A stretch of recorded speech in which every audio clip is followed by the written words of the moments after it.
to members will be calculated.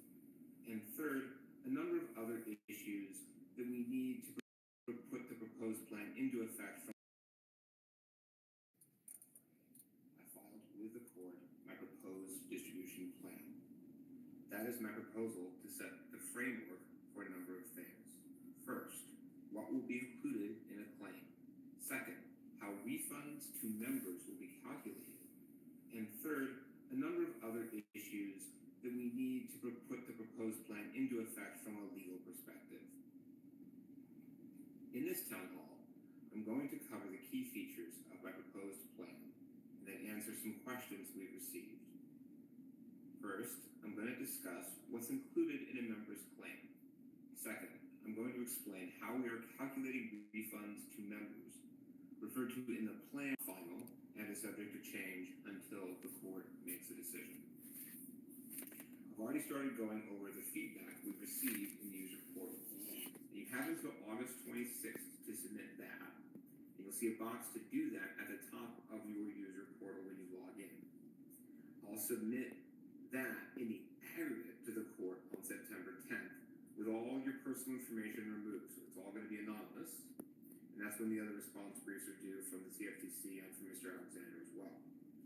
Reply briefs are due September 27, after which the court will have the plan fully submitted for decision. I just want to emphasize, feedback is totally optional and won't affect your distribution in any way. Critical feedback is perfectly fine and it will remain anonymous. Other than removing personal information or inappropriate language, we will generally submit the feedback as is to the court. So let's now start with what makes up a member's claim. We are looking at actual money in and actual money out of Eminifx.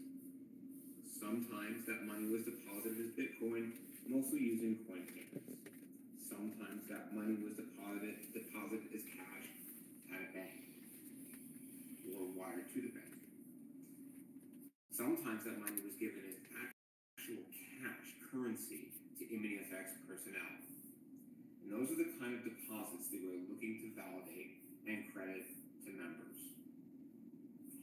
We are also going to take withdrawals into account. Withdrawals were paid from the large pool of money that was funded only with new deposits from other members. And so given that, I'll explain exactly how withdrawals work with refunds a bit later in the program. What we are not including in a claim is the weekly ROI. That number was set at between 5.00 and 9.99% every week by Eminifx and added to members' account balances. The problem, as I've explained in previous town halls and you can see on this channel, is that those so-called returns were not connected to any Eminifx investments. Eminifx paid over $268 million in ROI by increasing account balances, but Eminifx's actual investments lost over $50 million, plus millions of dollars in costs. And so because the ROI was not real, and because withdrawals of ROI were paid only with new deposits from other members, as in a Ponzi scheme, that ROI is not going to be part of a claim under my proposal.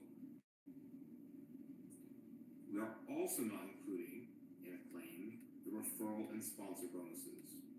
Now, these bonuses were paid out in a somewhat complex manner, with names like immediate direct referral bonuses, immediate indirect referral bonuses, profit pairing bonuses, and so on. Because these bonuses were part of the overall scheme, and withdrawals of these bonuses were funded again only with new deposits from other members, as in a pyramid scheme, those bonuses are also not going to be part of the claim under my proposed plan. What we're including and not including in the claim is based on principles of fairness and equity. And as a federal equity receiver, that is my job. And in my judgment, it is simply not fair to all the members to pay some members bonuses and fictitious profits when all members are only going to receive a partial refund of the deposits they made in the proposed distribution plan. And we've received a number of questions on internal transfers. I'm going to cover that in detail later in the program. As many people have noticed, we are generally not counting internal transfers between members. But I want to make clear there were a number of cash transactions where actual money went into Eminifx, and then there was an Eminifx internal transfer to complete that transaction on the back end.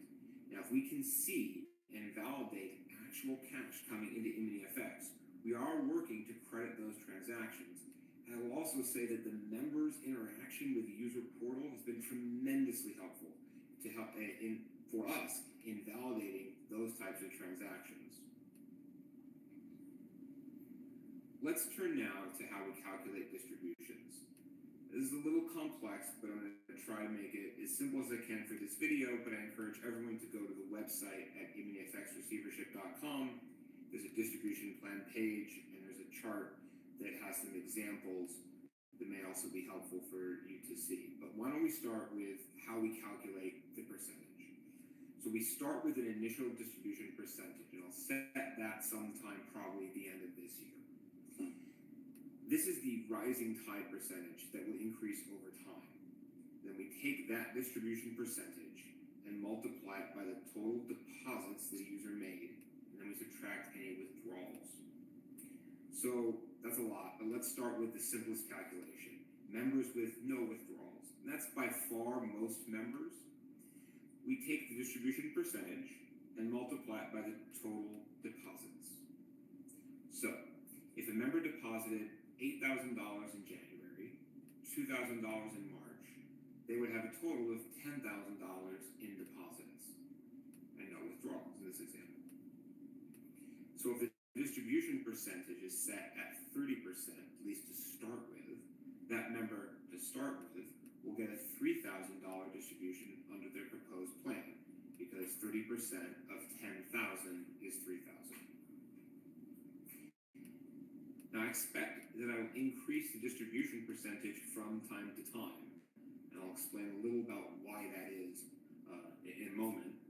But that's what we mean when we say rising tide, is it's rising. The distribution percentage rises over time.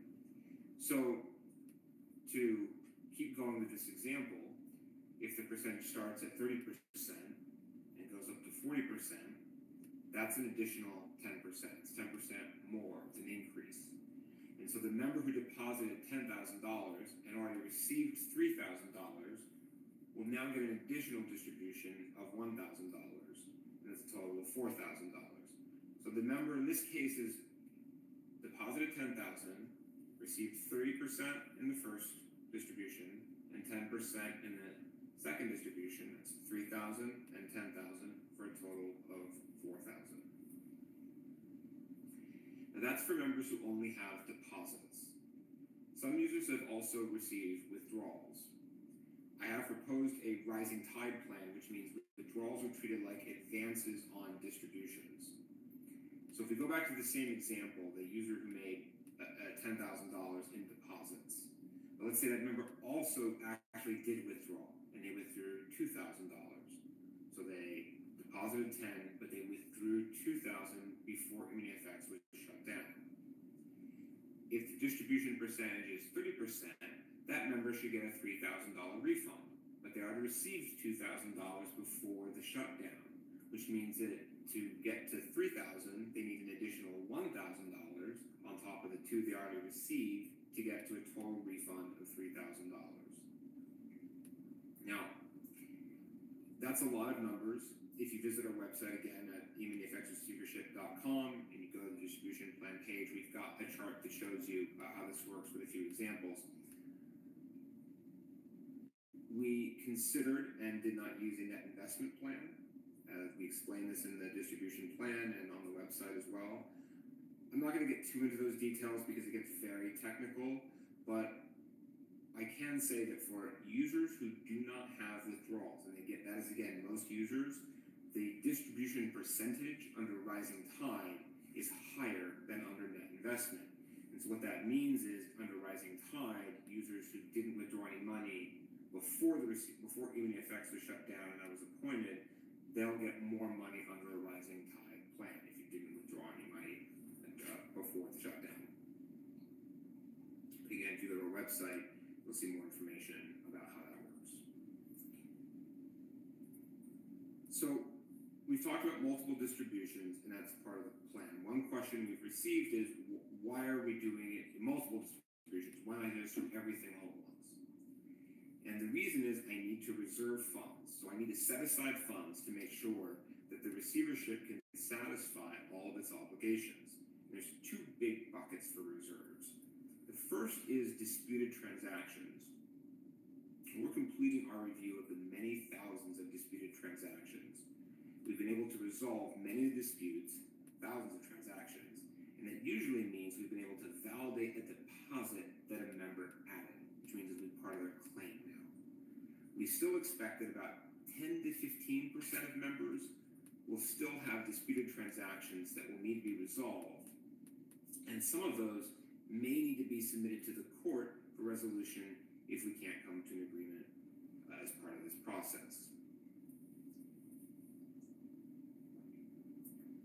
The process of disputing transactions will only affect those members who continue to have those disputed transactions. So we're only going through the dispute process if there are transactions to dispute. But if you're in the 85 to 90% of members who don't have any disputed transactions, then you will be able to get a distribution as soon as we can. And in this process, I don't want to have the 10 to 15% who we still need to work out to hold up the 85 to 90% of members who are ready for distribution now. But what that means is I need to set aside money for the 10 to 15% while we work those disputes out. And I have to account for the fact that the court might agree with me, the court might agree with the member, or I might agree with the member if, say, the member gives additional documentation that validates their transaction. And as we go through that process, I need to make sure we have enough money set aside to pay those disputing members too, because they're also eligible. They will also become, once the disputes are resolved, eligible for distribution, and we need to make sure that they can get paid the same amount as everybody else under the proposed plan.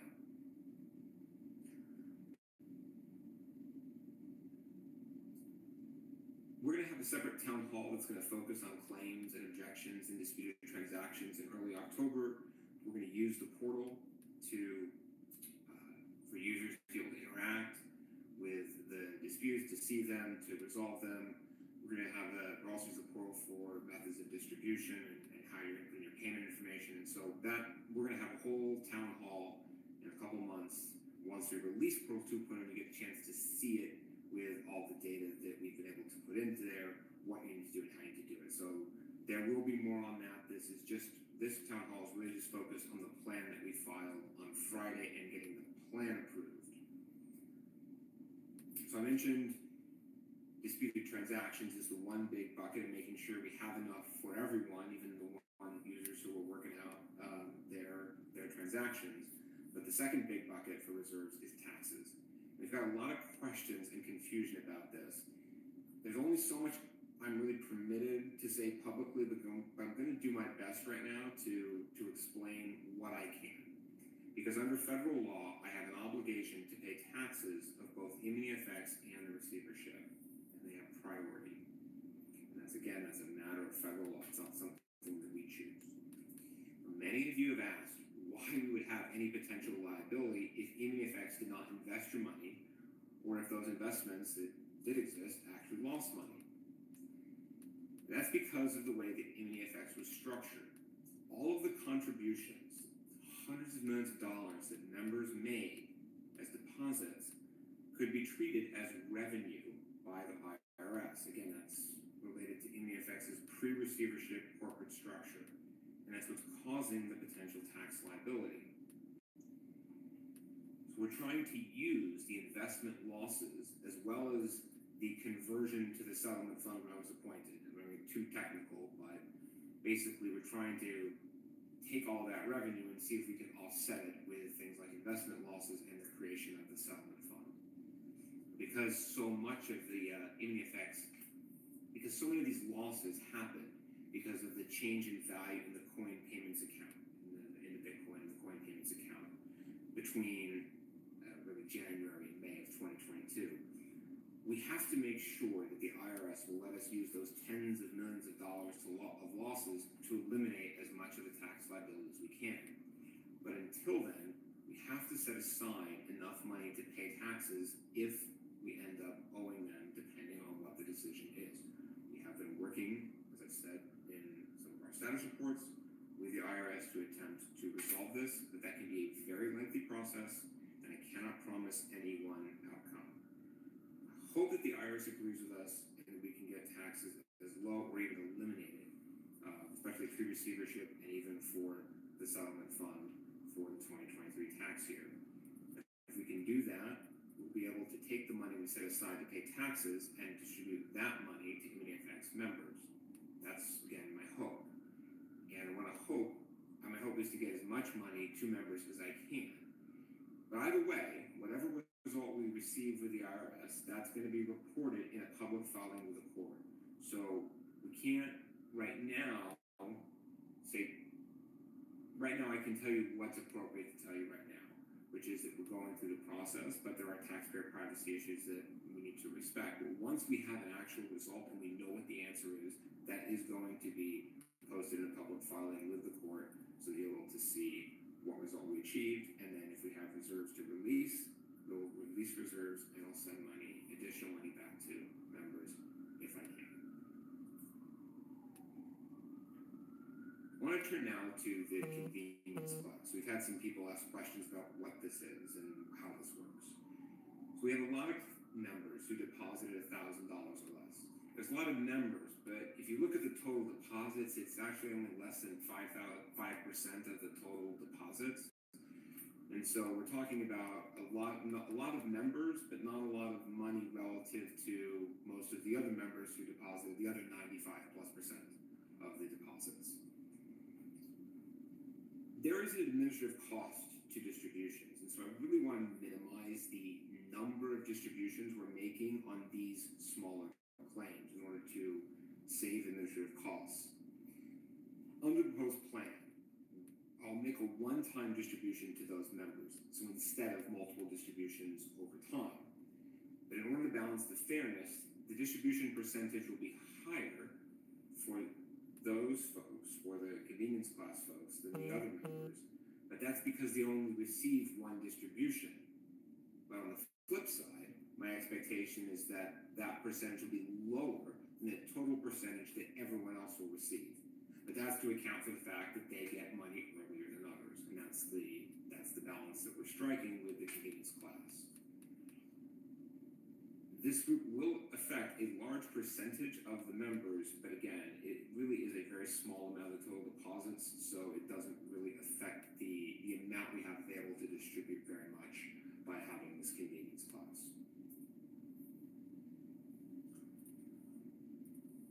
The most common question we received is on the timing of distributions, which I of course understand. In the proposed plan, all responses to the plan, including the members' responses in the portal, that will aggregate, Mr. Alexander's response, the ATC's response, all that's fully submitted to the court on September 27th. The court will then need some time to review the proposed plan, including all the legal briefs, so that the judge can decide the motion to approve it. Now, I cannot and I will not predict the outcome or the timing of the court's decision. I also cannot and will not predict whether Mr. Alexander will oppose the plan or will attempt to appeal any decision the court makes. I mentioned earlier that I'm planning to post the scheduled disputed transactions in October in your individual portals. Most members will not have disputes and will be able to set their claims soon thereafter. It is my hope that we'll be able to begin distributions before the end of the year, but to members with fully verified claims, and then we'll continue into next year as we resolve the members with disputed claims and are able to distribute money to them as well.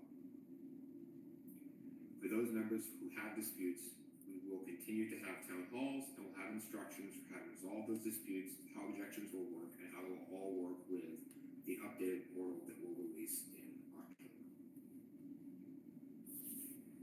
The other question that affects everyone is how we are going to make the payments. So we're going to have a number of electronic payment options like Venmo, PayPal, Zelle, ACH, and that's going to be our preferred method of payment because it generally means quicker processing, especially for international claimants.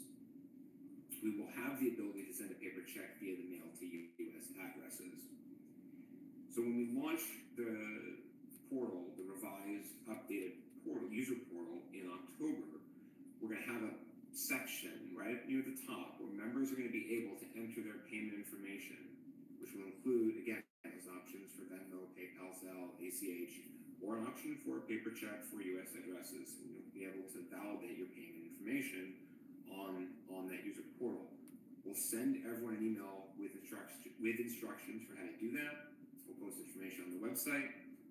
I'll do another town hall explainer. We might have an explainer video. We'll do as much as we can to really make sure this process is clear and open for you because we will need you to do that so that you'll be able to then get a distribution by telling us how you want it. But we're going to have some options for you, and hopefully those electronic options will mean that once we're ready to make a distribution, it will happen fairly quickly thereafter. Now, I mentioned at the beginning of the town hall about our internal transfers, and we have received a number of questions and some concerns about that, especially why we're not counting internal transfers from one member to another member. And again, that's because we're looking for actual money into Eminifx and actual money out of Eminifx. So, if a person deposited cash directly into Eminifx and that cash came into the system, those transactions are generally allowed. Even if that transaction was completed by Eminifx using the internal transfer system.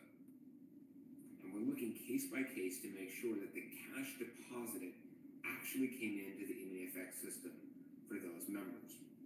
And for many members, we are able to find those cash deposits and we will be able to credit them when we release the updated portal in October. What we can't do is double count.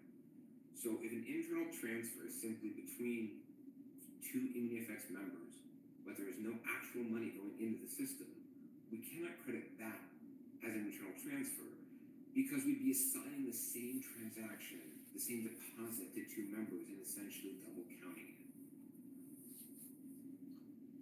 A related question we've received is what happens when someone gave money to their upline or another member to deposit into Eminifx? Well, that member didn't put the money into Eminifx, as often does appear to be the case, then there's no money into Eminifx that we can count as a deposit. That said, if the other member did put the money into Eminifx, then that deposit will be part of their transaction log.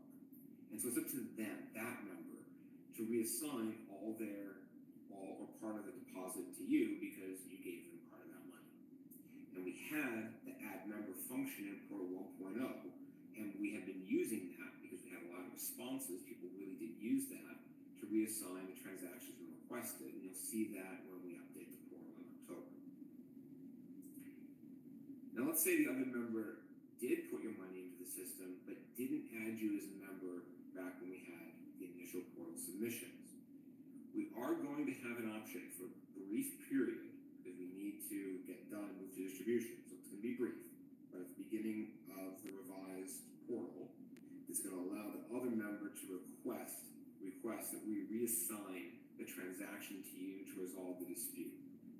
That's going to be up to the other member because in general, we are not trying to resolve disputes between members. And we will have to approve that request. We want to make sure that somebody is requesting that part of the deposit go from them to somebody else in order to resolve a dispute about an added transaction. We'll have more about how that will work when we launch the revised portal in October.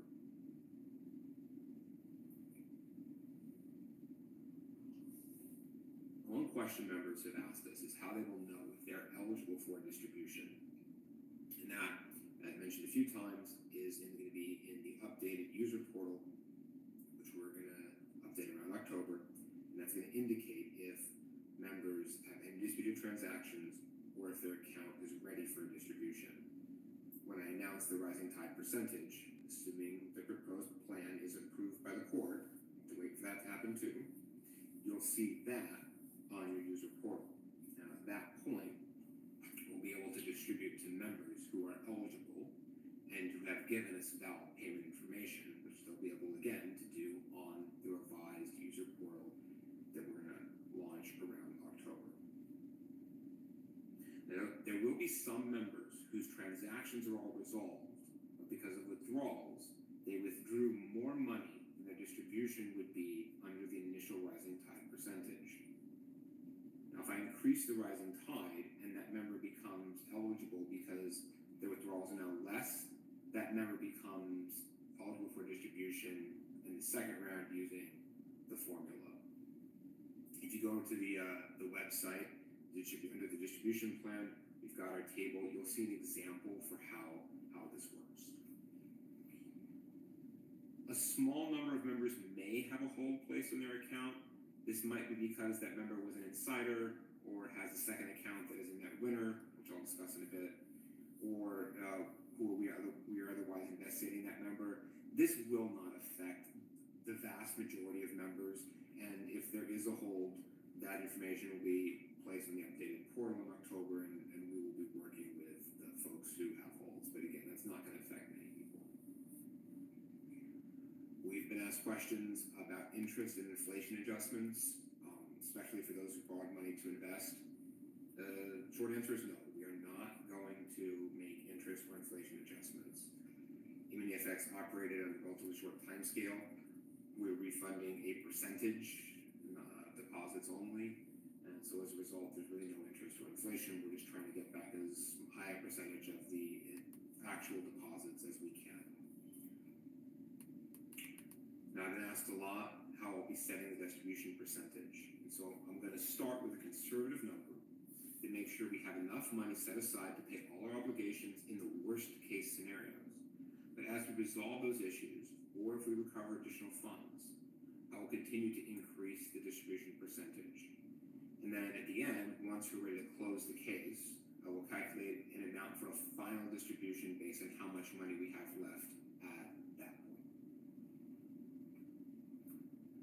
A related question we received is about transparency generally and related to the distribution percentage in the plan generally.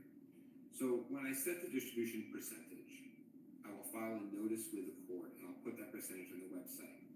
And if I increase that percentage, I'll do the same thing. We'll also continue to file quarterly reports and other reports on our activities. All those will be posted on our website at eminifxreceivership.com. Our receivership finance page on the website also contains a ledger of every receivership transaction and various financial reports. I did want to add that I really appreciate the questions on transparency.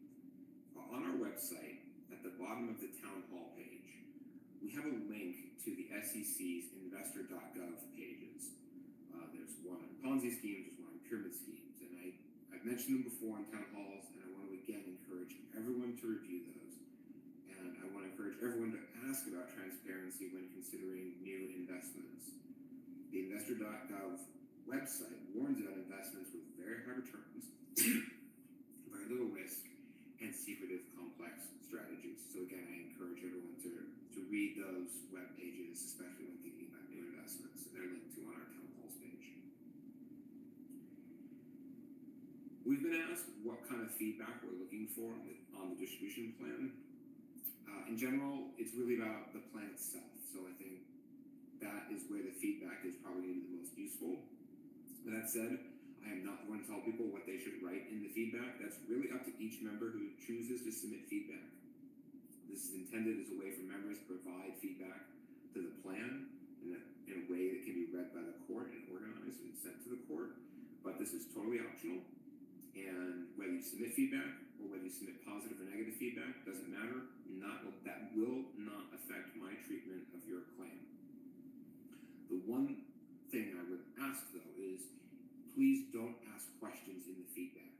If you have a question, please email eminifx@stir.com, because that's the only way we can answer you directly. The feedback is anonymous, and so we really can't answer questions that are submitted in the feedback. So if you have a question, email eminifx@stir.com.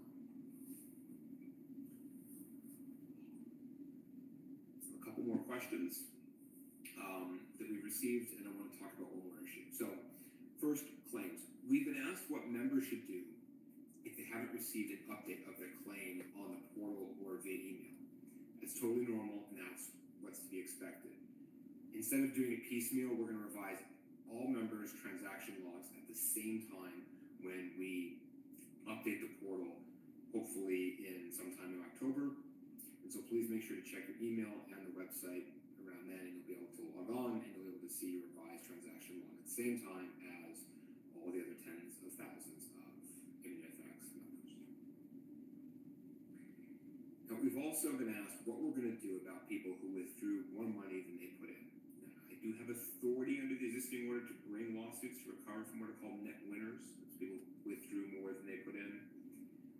I've asked in the distribution plan order for authority to